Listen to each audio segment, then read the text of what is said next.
He's an icon of the wealth of our age, and he is a fraud. You're a traffic cop hiding in federal robes.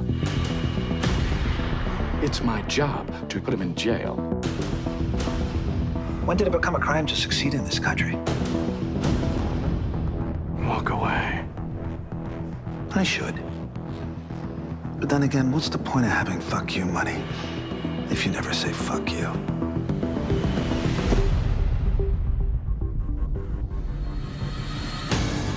We are highly engaged by this idea that there are kings in America.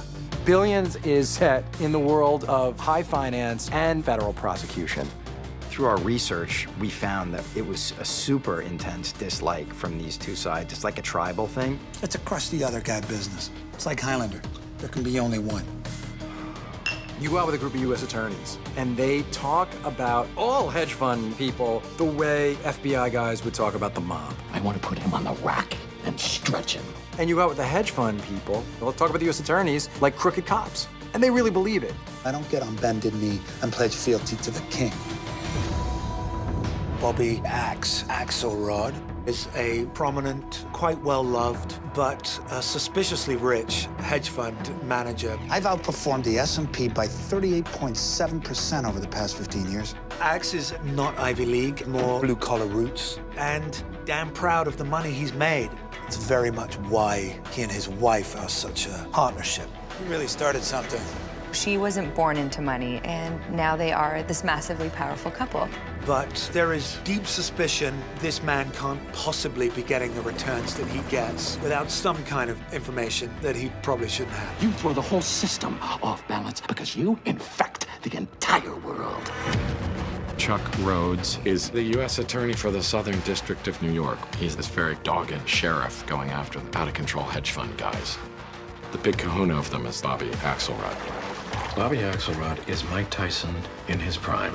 This character's motivated by power. You don't buy your way out of justice here. And the power's pretty spectacular that they have. I work for the public good. No, you work for the good of Chuck Rhodes. Maybe sometimes they intersect.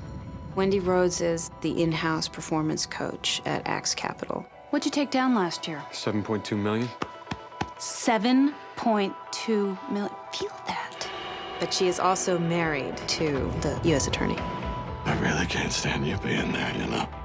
She's the only one that kind of drifts between both worlds. I'm not going to be the shuttlecock that you two smack back and forth. It's obviously compromising for me, and it's gonna play out in tricky ways. This motherfucker is destroying our lives. And if you're right there in the middle of it with a bunch of criminals, what do you think that makes you? He cannot just walk around using rumor and hearsay and destroy lives and businesses. I won't allow it. These people are competitive animals. Sometimes winning isn't enough. They want to crush the person that they're coming up against. You came at me! Because you're a criminal, Bob. You will see your preconceptions constantly challenged about who's good, who's bad. The gloves are off. We do whatever it takes. You can't go up against these guys. It's absolute power in a lot of ways. This company will fight back. An audience would feel themselves rooting for one, then rooting for the other. It plays out like a thriller. You have predator and prey. In a high-octane world, their senses are always heightened. You're the only one running the big money they cheer for. They may be cheering now, but believe me, they are dying to boo.